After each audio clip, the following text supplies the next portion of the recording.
Hello and welcome to this Fane Productions Night In. I'm Lee Randall and our guest tonight is the best-selling author Andy Weir, who's been called a master of engineering know-how and survival suspense.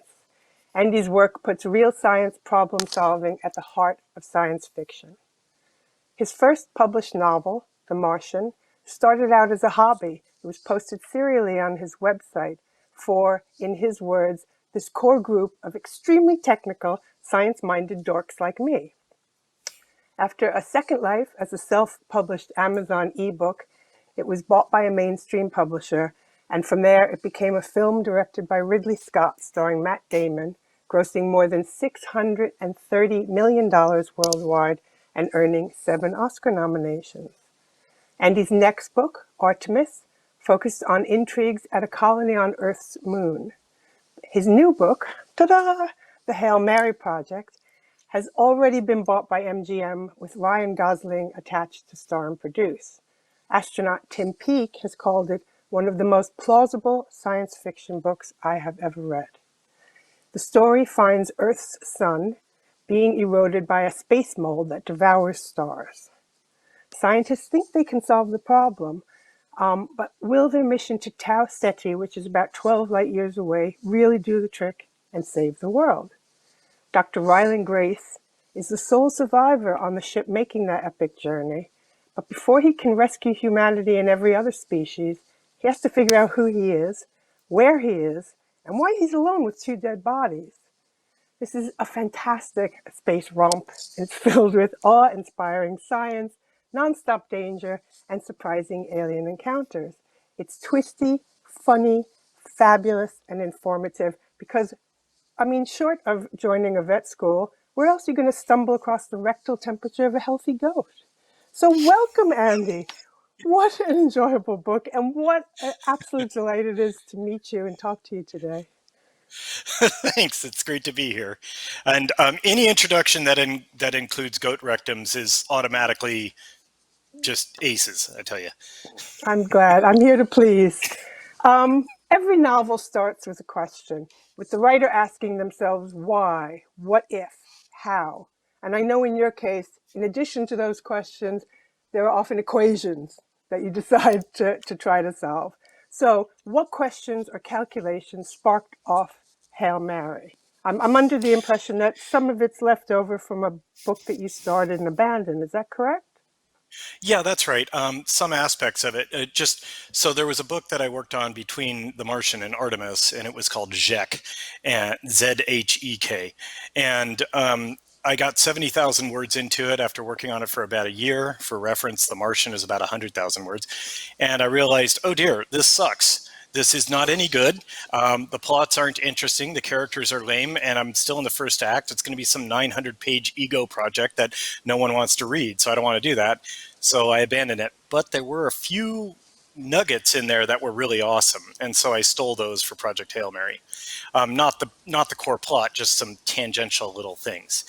But I guess to answer your question about what is the pardon me, what's the what if that I was speculating on? I guess my main thing is I've always loved the idea of like a really, really efficient spacecraft fuel. And so there's a measurement called specific impulse that basically means this is the effectiveness of your spacecraft fuel. Like you could propel a spaceship with compressed air, right? Or you can or you could propel it with rocket fuel and an oxidizer. Obviously, you would need a lot more compressed air than rocket fuel, right? So what is the most efficient? What is the fuel that would require the absolute least mass? And the answer to that is something that can turn matter into light by E equals mc squares and shoot it out the back of your ship. That would be awesome. So that's kind of the premise of what I was thinking of, is what if we had access to a fuel like that?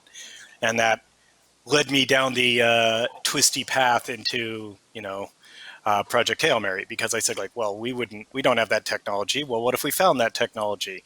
Well, then what aliens made that technology, and why would it be Hmm. here? And I'm like, oh, maybe it's just a naturally evolved life form that does this. And then I don't have intelligent aliens off and stuff like that. It's just mold and so on.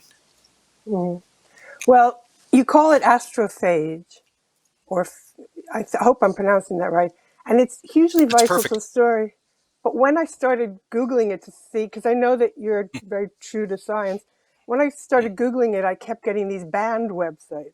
There are all these bands apparently called, and then I fell into something called cue balls. And at that point, I really had to go take a nap because I didn't understand the science. There's a whole thing about cue balls in science that I didn't understand at all. It's something to do with advanced physics. Either that or it's a giant hoax, and I fell into that hole as well.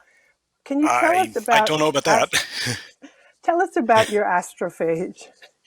So astrophage within the story is an alien life form. It's just a single-celled organism, like a bacteria, or really more like an algae. It's not intelligent. It doesn't have any objective other than breed, And its life cycle is that it actually lives on the surface of stars, kind of like algae lives on the ocean.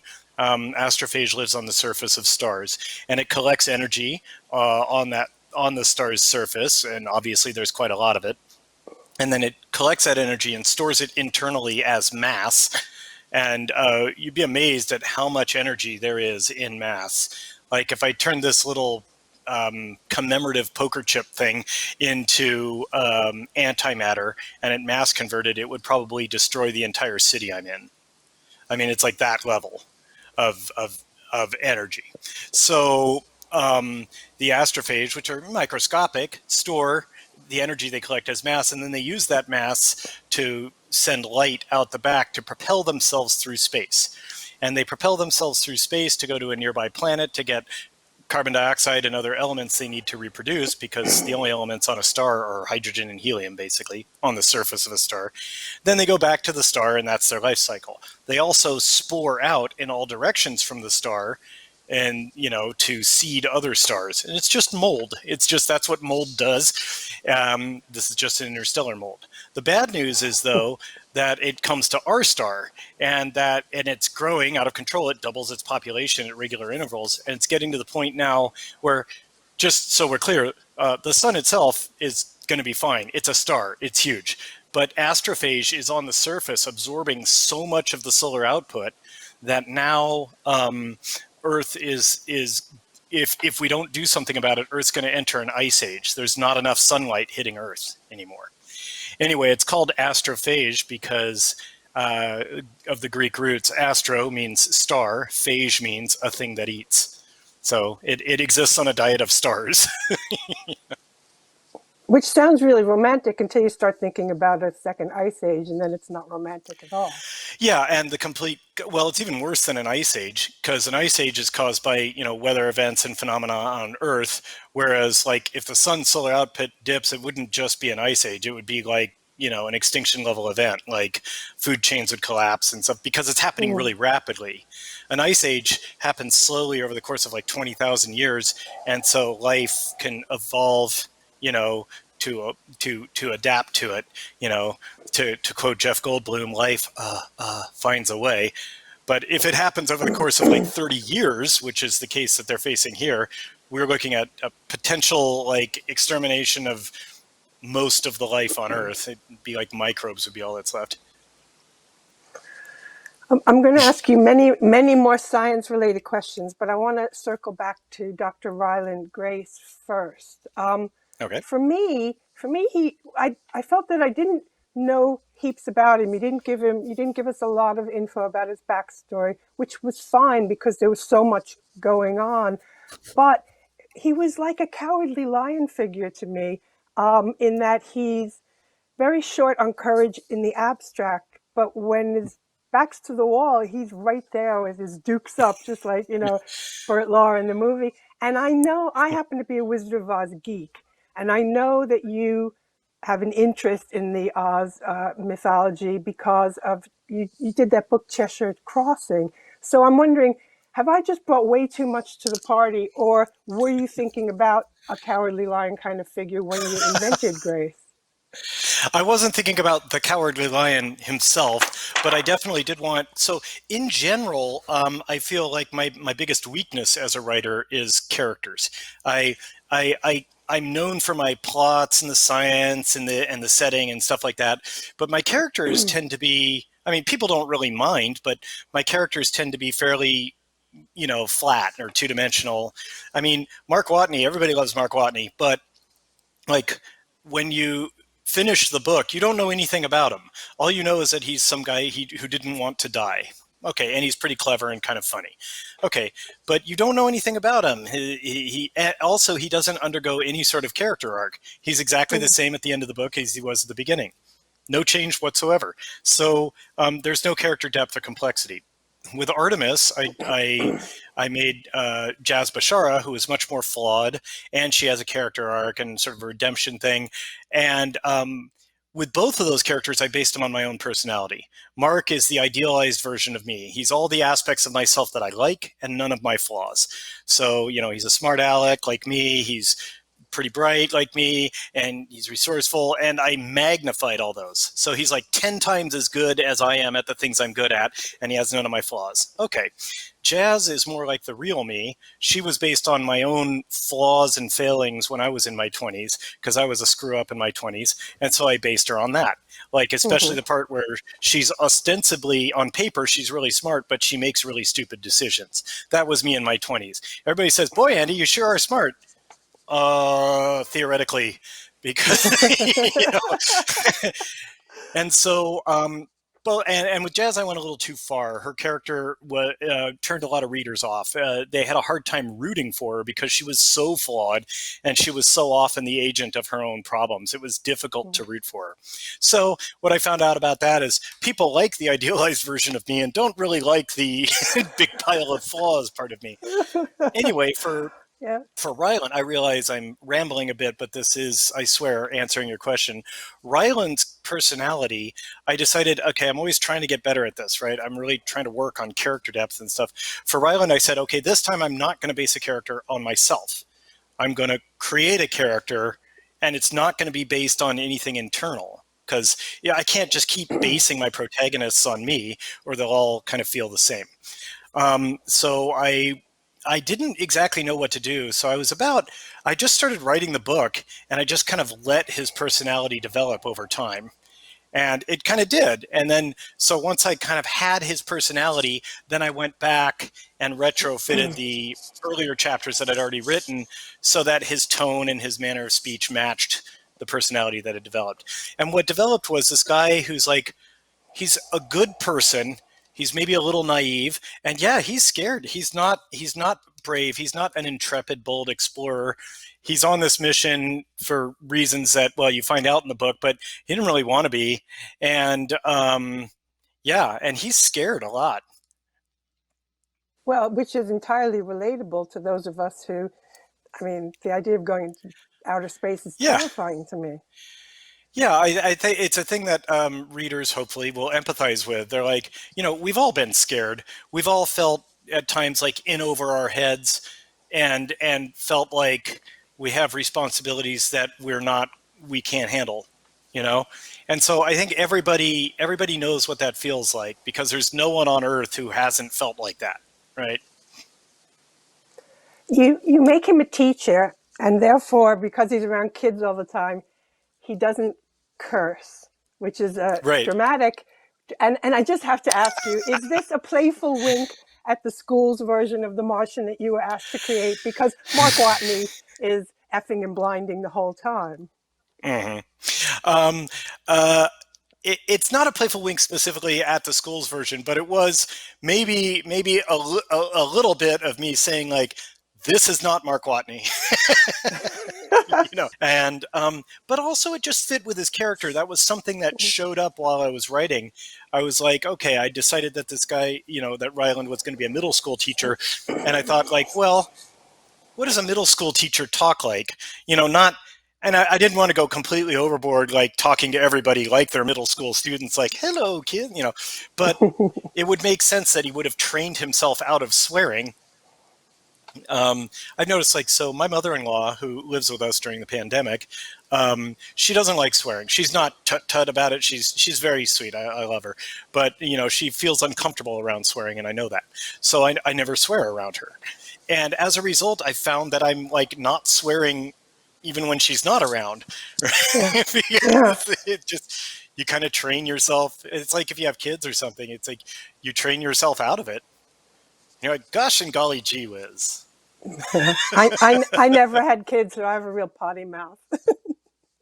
I Hmm. also want to ask you about the title of the book. Now, I'm an atheist, so and I'm also an American, so my immediate thought was about the American football pass. And I just want to say to UK viewers, I can that is a explain it. Yeah. long, it is a long forward pass, usually made in a moment of desperation. Yeah. Is that the reference, or are you referring to the actual prayer itself? No, it is a reference to the American football pass. And I was surprised. I guess I should have realized it. I guess I'm just a dense American, but I didn't realize how completely unknown that expression is outside the United States. Like, I had no idea that it was like nobody outside the US knows what that means. And I was like, huh, so this title is going to make like no sense to like UK readers, Australians, New Zealanders, probably even Canadians. And now in other languages, they translated the title into something Mhm. else, you know. But for English speakers not from the US, the title unfortunately doesn't make a lot of sense. I mean, I knew the original derivation was from American football, but I thought it was a general phrase. I thought that slang phrase had permeated all of the English speaking world, and I was wrong.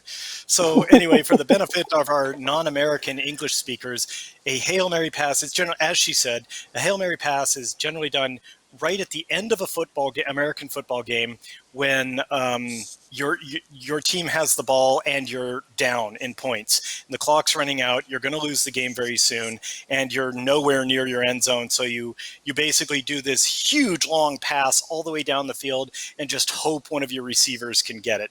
That's why it's called a Hail Mary. You're just throwing the ball as hard as you can and praying someone gets it. And that's an expression that's been around in American football since the 1960s. So anyway, and that's very much what's going on in the book. They're sending a spaceship to Tau Ceti, 12 light years away, as a last-ditch attempt to try to stop this problem they're having. And the reason, you may say, like, oh, our sun has a problem, let's go to Tau Ceti. What? The reason is because they notice that all of the stars in our local cluster of stars are dimming, so they realize they're all being affected by astrophage except Tau Ceti, which is very much inside the affected area, but for some reason isn't getting dimmer at all. And so they send a ship there to find out what is it about Tau Ceti that makes it immune to astrophage, and maybe we can reproduce it on Earth and save ourselves. But it is a desperate last-ditch effort. And it's a real thing, Tau Ceti. You didn't make it up. No, that's a Again, real star. I've been Yeah. Googling. Tau Ceti is a real star. It's about 12 light years away. It's actually very close to us in the grand scheme of things. Um, so Tau Ceti is 12 light years away. The very nearest star to the sun is Alpha Centauri, which is 4 light years away. Um, and then to give you sort of a sense of scale, the Milky Way galaxy, the galaxy that we're in, is 100,000 light years across. So Tau Ceti and our star Sol are just like right next to each other. If you were to look at a map of the Milky Way galaxy, Tau Ceti and Sol would just be on the same pixel. Mhm. um, and also, so all the stars that I mention in the book are real, and all the planets are also real. So the planets that he visits, in fact, there's planets around Tau Ceti. Those are real exoplanets that we humanity have detected with our, various exoplanet detection systems. And I Wow. kept true. Yeah, well, it's easy enough to look up, right? And so I kept true to all the known data about those exoplanets. Now, in general, about exoplanets, which are, for anyone who doesn't know, exoplanet is just a planet that is in orbit around a star that isn't our star. It's any other star. Hmm. We generally don't know that much about exoplanets because they're so far away. So all we can kind of know is their mass and their orbital characteristics, like how long it takes them to orbit their star. So I took all the real data and said, okay, that is fixed. That's true. And then I had to make up, whatever wasn't known. Yeah. Now, I'm going to ask. I'm going to ask your indulgence here. There's a diagram. I'm gonna hold up the diagram of the ship Okay. for our viewers. Okay. Um, I'm guessing that you designed this ship yourself based on Mhm. things that are potentially true. Would that be accurate? Yeah, that's Um, correct. I designed it. okay. So, wait. I just want to say I'm going to hold it up, and I'm going to. What I'd like you to do is explain it to people, and I'm going to use the technical term. There's a flippy bit, a Flippy bit bit, that's yes. a flippy bit, and I would like you to explain about the Explain. flippy bit because it's hugely important. I know it's about gravity and centrifugal force, and could you talk us through this, please, sir? Yeah. Well, to our viewers, if you look at the image on the left of your screen, that is the Hail Mary in its flight or thrust configuration. And so the whole back half of the ship, everything from the funnel part downward, that's all just fuel storage and the engines in the back. The front part is where the crew is, where Ryland is, and so on. And the ship can actually thrust constantly at well over a G. It can go like 1.5 Gs. So when the ship is thrusting, people inside the ship will feel basically gravity. They'll feel it just like there's gravity going on. And you'll feel the pull of gravity will be what you feel as down will be toward the engine. So if you imagine, the ship on the left thrusting upward, people inside would be forced downward, and so that's what you feel. So everything inside the crew compartment is set up such that there's a constant force downward. Now, when you're no longer thrusting, you'd be in 0 G and you'd be floating around. But they needed a bunch of lab equipment because the whole purpose of this mission is to study whatever's going on at Tau Ceti. And so they have like a fully functional lab. The bulk of this ship is a laboratory.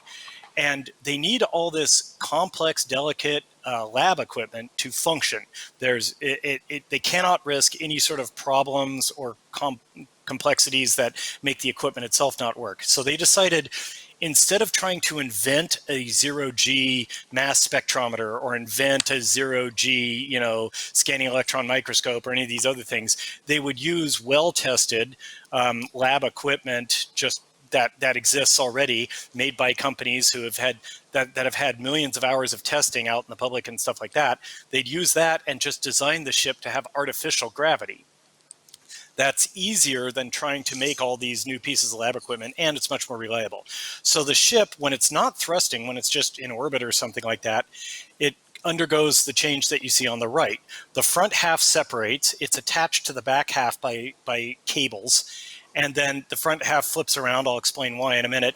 And then that whole thing, the whole ship, the front and the back and the cables just rotate, as you can see at the bottom. You can see these arrows showing how the whole system rotates around.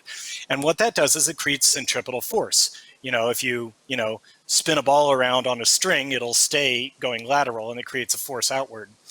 But see, that's why you have to do the, as she said scientifically, flippy bit, is Hey, because yeah, there we go. It's the flippy bit. And the flippy bit is because if you look at the ship in the top image, it's in its thrust configuration, you'll see that the force of gravity would be toward the engines. But when you do centripetal force, the force experienced by the centripetal force, the force would be out, away from the center. So gravity would reverse if you didn't do this flippy bit. You'd have to design everything inside to be able to handle gravity going this direction or this direction. So instead what they do is they just rotate the whole crew compartment around to point back at the engines. That way the centripetal force pushes everything down toward the floor, and the floor is the same floor as you would have in the thrust configuration. So there's the overly complicated explanation, but it was kind of fun because I didn't say like, I'm going to make this ship super complicated, yada, yada, yada. I started off with like, what is the purpose of this ship? It's like, it has to do an interstellar mission. That's a big deal. And then it has to be a lab. Well, everything else came from that. Oh. And can you just quickly explain, I mean, it takes them years to get out to Tau Ceti. Can you just explain the difference between relative time and relativistic speed? Can I just quickly explain Einstein's theory of special relativity to you? Sure. Well, I mean, basically, any two objects, although this goes against everything that we intuitively believe, if you take an object, if you take any two objects and they have a huge difference in velocity, they will experience time at different rates. So if you leave Earth, and so Earth is going its velocity, if you leave Earth, you start off at Earth's velocity, and then you accelerate up to very close to the speed of light, Earth will just continue doing its thing, but you will be experiencing time more slowly than Earth is. So basically, when the Hail Mary goes to Tau Ceti, from the point of view of people on Earth, it takes 13 years for the ship to get there. Like if you were on Earth and you were watching it and you had superhuman vision and could see it and all that, it takes like 13 years for it to get there. But if you are aboard the Hail Mary, you only experience about 4 years of time. so you said in previous interviews that science fiction writers who ignore the economics of exploration, space exploration, kind of bug you. But in this book, you've created a scenario where money really isn't an object. And you've also created a scenario where there's this woman called Strat who answers to nobody. Can you tell us about her and about why you set the story up this way? Oh, Strat's a fun character. Yeah, so basically, the Hail Mary project has unlimited funding. Its only limitation is what the entire human race can accomplish, because this is like, survival depends on it. So, I mean, I never even bothered to try to calculate what it would have cost, but many trillions of US dollars, right? And all the world was working on it too. So it's like basically the limiting factor was the GDP of Earth. Strat, so they put the UN puts a single person in charge because we don't have time to mess around. We don't have time for committees. We don't have time for anything. We need to get this done. And they put a single person in charge, a relatively unknown administrator who works for the European Space Agency. She's from the Netherlands, and her name is Eva Strat. And she is a very fun character to write because she is absolutely no BS. Nothing gets in the way of this project. And she has she's also given basically more authority and power than any human being has ever had. She can literally just tell countries what to do. And she can recruit people into the project against their will if she wants. She can do whatever she wants. I mean, she basically says, like, I want a Chinese aircraft carrier, please. And they give it to her. Like, there's nothing that she can't do. And throughout the entire book, she never once does a single selfish thing with all this power. She just is completely obsessively focused on making the Hail Mary happen. These are all in the flashbacks to when they're building and designing the Hail Mary and stuff. And she's a fun character to write because I think we've all just wished we had the power to just cut through all the red tape and all the BS and just like, nope, we're not doing that. Nope, we're not gonna have like 10 meetings to decide what color the flight manual is gonna be. No, it's just like, just decision. And Strat was the right person for the job. And she also has a very clear moral goal. It's like what she's working on all of humanity depends on it. So there's nothing more important. And there's nothing she won't do to make it happen. If she could throw a big box of kittens into a fire to increase the odds of this mission succeeding, she would do so without a second thought, and she'd sleep well that night. She's like, she does what she has to do, and yeah, she's a fun character to write because I think we all wish we could just be like, just nope, nope, nope, you have to do this now because I said so. Shut up. It's It is brilliant. It does brings out one's inner megalomaniac. yeah, a But little as you bit, but say, she never. Yeah, well, sorry. that's Go it. ahead. As you say, she's altruistic with it. And I know you've said, again, I've done my homework on you. You said that your books do not carry big polemical or political messages. But really, in The Martian, you have Watney contemplate why millions of dollars and man hours would be expended to save one guy.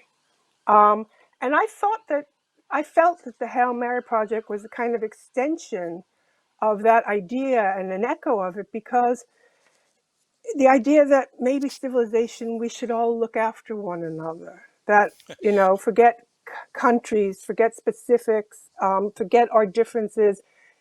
In the face of a big problem, we must join hands, so to speak. And like, it's hard not to think about global warming, etc. And a little bit of a message, right?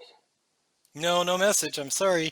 I'm glad if you took a positive message from it like that, then I'm glad you did. But there's no message, and it's a subtle nuance, but it is a difference in that I'm not saying, hey, we all should gather up and work together to solve our problems.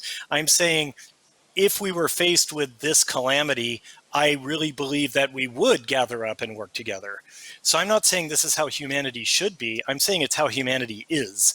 I'm very optimistic about humanity. And there's certainly no climate agenda in the story. It's just, I mean, the Earth's climate is endangered, but I'm not saying like, oh, and this is because of man's hubris and our wastefulness and stuff. No, it's because an alien microbe infested the sun. I'm not making an environmental themed story here. No. I was clear on that element of it, Yeah, but yeah. it was the cooperation and part that struck me as, I think that yeah. humanity is awesome, and I think we are inherently cooperative. It's like I like to say, if somebody like breaks their leg on the street and a total stranger calls 911 for them, does that make the news?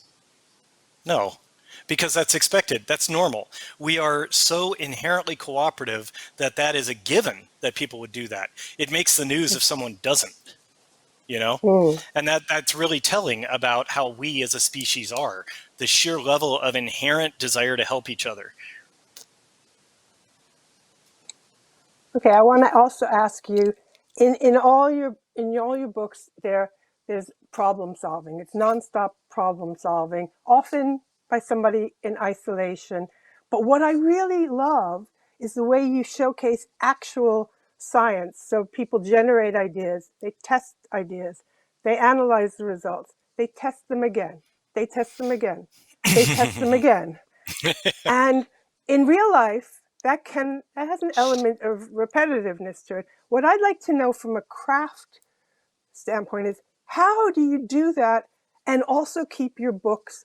I was on the edge of my seat the whole time, but I was also reading about somebody trying something over and over and over until it yielded a good result. So how do you do that? Well, your character can be going through a lot of boring, repetitive stuff, and the reader doesn't have to experience it at all. All the reader just has to know that the character went through it. So if I say like, and then I spent the next week doing at one point he's making a chain.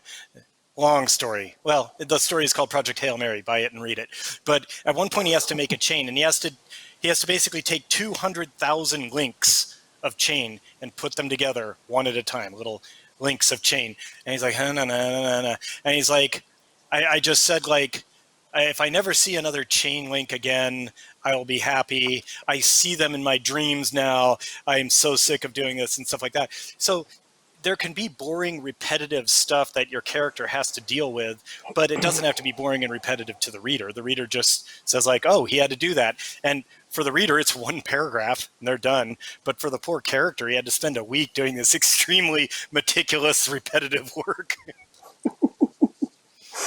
Yeah, yeah. So come on, tell us why the book is dedicated to John, Paul, George, and Ringo. Are you a Because I'm a Beatle fanboy? fan. I'm a Beatle fan, baby. I'm a huge Beatles fan, and there are a lot of Beatles references in the book. For instance, aboard the Hail Mary, it's a one-way trip. They're going to go one way, and it was a suicide mission. And the way that it was going to report its findings back to Earth, because it's too far to broadcast information, was these little ships that are also astrophage powered. These little ships that are about maybe 100 kilograms total, which are literally about this big. And they're basically a big bulb that's all full of fuel and an engine in the back and just a little triangle up front for sensors and stuff. And it has what is effectively a RAID array, a bunch of solid state disk drives aboard it so that the scientists can find their results, put them aboard one of these little ships and send it back to Earth. And the ship looks, if you look at it, it looks kind of like a beetle. It's like got this bulbous body and a little head and stuff like that. So they called those ships the Beetles, Beetles. And they decided for redundancy to have 4 of them. So obviously then, if you have 4 Beetles, the names of those little ships become very obvious. So the ships are named John, Paul, George, and Ringo. And there are many Beatles references in the book, some of them secret and hidden. Will you find them? Ooh. Ooh. I believe those are called Easter eggs, are they not? Yes, there are. Because you're also a Doctor Who fan, aren't you? I'm a huge Doctor Who fan. In fact, behind me, you'll see there is a TARDIS on my shelf there. Yeah. Huge Doctor Who fan. I've seen every episode of Doctor Who ever made, except for the ones that the BBC lost. The BBC lost something like 100+ episodes of Doctor Who permanently. They're gone forever. Every now and then they'll recover one. You know, like it'll be like recently one of the serials was recovered because an Algerian TV station happened to have a copy. You know, it'll be like that, but yeah. Have you ever written for one of the books or one of the radio plays? I've never written for anything official in Doctor Who. I've written fan fiction. Does that count? But I haven't written for anything. And I have hassled Chris Chibnall. I have said like, hey, I want to write for Doctor Who. Let me. I'll do it for free or for £1 or whatever. And you know, he hasn't let me yet. Well, maybe this will help. More hassling. Maybe. I would love to. To my British fans, I know that America let you down when it comes to Doctor Who. In 1996, we made a really crappy TV movie out of it. And I know you're reluctant to let Americans at Doctor Who again, but please, trust me, I have all of the canon. I have the total respect. I could make some good Who. I could make some good Who. So write your MP and start a campaign. Weir for Who. Is it true? Is it true that your favorite Doctor is Peter Davison? Yes, he's my Doctor. Mainly because I think you imprint on your first Doctor, and he was the Doctor when I started watching back when I was a kid. And so he's my favorite. He's my guy. And of course, he's the father-in-law of another Doctor Who, David Tennant. David Tennant. Yep. Yeah. Which is very cool. It all starts to become very... Doctors abound. Yes. So with all your work, you know, in science fiction, what have you learned about the qualities it takes to become an astronaut and a space explorer, even given the caveat that we know that Grace was not necessarily the first choice for this mission? Well, for real astronauts, like obviously bravery is a big one. Like you've got to be willing to be in a situation where your odds of dying are much higher than the norm, right? I mean, they do everything they can to make the spaceships and space stations safe and the launches as safe as possible, but this is definitely incredibly dangerous stuff, right? Um, so you have to be willing to just say, I'm doing a job where I'm risking my life, like significantly, one of the most dangerous jobs that exists. Also, you have to be kind of unflappable. When things go wrong, you have to be calm and cool under fire. You have to be able to manage the situation and just stay calm. And then also, you just need to be like really, really well educated on what you're doing. Astronauts, the main facet or aspect of being an astronaut is an unbelievable amount of training on every aspect of your mission and of the spacecraft and space station that you'll be on, so that you know what to do in every scenario that anybody's thought of. I remember Chris Hadfield talking about having to learn how to do surgery and do time in the Yeah, as a ER. just in case, right? You know, Yeah, just yep, in case there's an emergency. But just in case. you've been behind the scenes at NASA. You got like the VIP treatment, didn't you?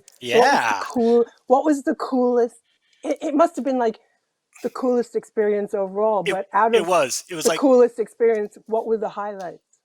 it was like the best week of my life. Don't tell my wife that, because we got married and that should be the best week of my life. Well, whatever. I mean, like, it was the best week of my life. It was so amazing. Just it was all these like tours. It was a week of just going to NASA and getting given tours of this, that, and the other thing. And like, here's a rover we're working on. Want to drive it? And here's a it's just all this incredibly cool stuff. But I think the very coolest part of it for me was they brought me into the mission control room for the International Space Station. So actually, the mission control center, where they have all the people at the desks looking at the big screens.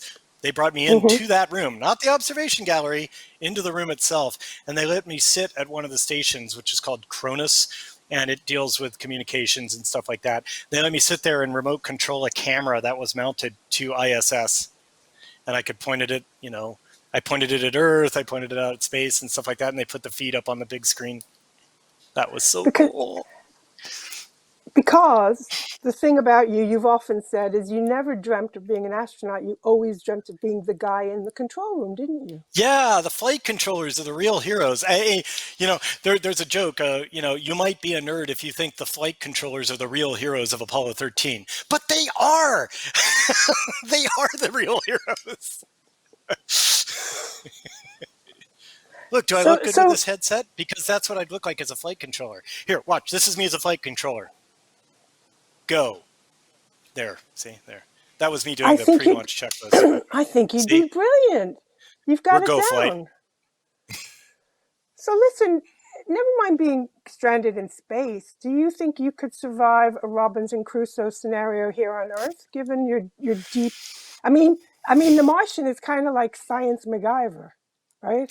Um, I mean, every yeah, I don't think so. I don't think I would survive. Not really. I mean, I can be clever, but I'd screw something up. Also, I don't know anything about nature. I mean, I'd be like, maybe I can eat these berries. No, you died. You have died of dysentery. Whatever. Okay, I also have to ask you, having been on your website, in your author bio, you brag, I think, that you make a mean cocktail. I do. So I must know, what are your signature drinks? And instead of a musical playlist, do you make cocktails to go with all your novels? Does each book inspire a new cocktail? No, actually, strangely, no. They're completely unrelated parts of my life. I like mixology. And my signature drink, for lack of a better term, my favorite drink, and what I always order, and I make it a lot, is a rum old fashioned, which is actually very simple. But it's just an old fashioned is a drink that's usually made with whiskey. And I prefer just take the normal recipe, but make it with rum instead of whiskey, a dark rum. And what's really cool about that is unlike unlike a drink, I don't know, you name a drink, a screwdriver, whatever. Unlike those drinks that have pretty specific recipes. Old fashioned is one of the oldest kind of drink recipes, and everybody kind of has their own take on it. You can order an old fashioned in two different bars and you'll get two very different drinks. And so what I like to do is just when I'm at a bar, I say like, I'd like an old fashioned made with dark rum. And I just want you to make it however you make it. And it's like every bartender kind of has their own recipe for an old fashioned. Hmm. So. And are you always playing with different recipes, different ingredients? Not nowadays. I kind of got real busy with life and I haven't done much mixology at all. But Hmm. back in the day I would. But I was actually when I was really into it, I wasn't that much about trying to invent my own drinks. I was really more about just you know reading up on it and trying out new drink recipes that I saw and stuff like that. That's cool. Okay, so last question. Since all your books stem from you thinking, what if, what I what science ideas are fizzing around in your head right now? What kinds of Oh. questions are fizzing about? Not what are you working on, because I know that, projects don't always come to fruition, but what's Mhm. fizzing in there? What's fizzing in that brain of yours? Yeah. Well, colonizing Venus is a neat one. AI are interesting directions to go. But yeah, I don't want to tell you too much because like I have ideas for books and I don't want to just like spoil them all. So Oh, I'm going to just kind of duck that question. However, I will tell you one thing that's fizzing around in my head a lot lately, and I'm not going to ever write a book about it, but it's the world we live in, which is interesting. I don't think people fully comprehend what a big deal self-driving cars are and what they're going to be. I think people are like, oh yeah, that'll be neat. It'll be cool. And it'll have some benefits and stuff like that. No, it's going to reshape our world. Um, First off, like, for instance, the number of drunk driving deaths will go down to zero. You know, mhm. eventually, as people adopt self-driving cars. Second off, entire industries are going to disappear. Truckers, cabbies, um, Uber drivers. It's just going to go away. Also, entire city governments are going to have financial problems because, like, for instance, here in the US, the city of Los Angeles makes about $100 million a year in revenue from parking and traffic violations. Self-driving cars aren't going to break the law. So that revenue is not going to show up there. Also, something like 5 to 10% of any city is just places to park, like parking garages or street parking or parking lots, stuff like that. All that can go away because your self-driving car can drop you off and then go elsewhere. Also, like the concept of car ownership, I think is going to go away. You'll be like, I don't need to own a car. I'm a member of this service and I can just call a car to come get me and then take me where I want to go and then it leaves. And it'll actually be more efficient because it's not just a car that has to go, from my house to a place and then home. It's a car that goes, picks me up, drops me off, then goes to the nearest person that needs it, and so on. It's a much more efficient form of transit.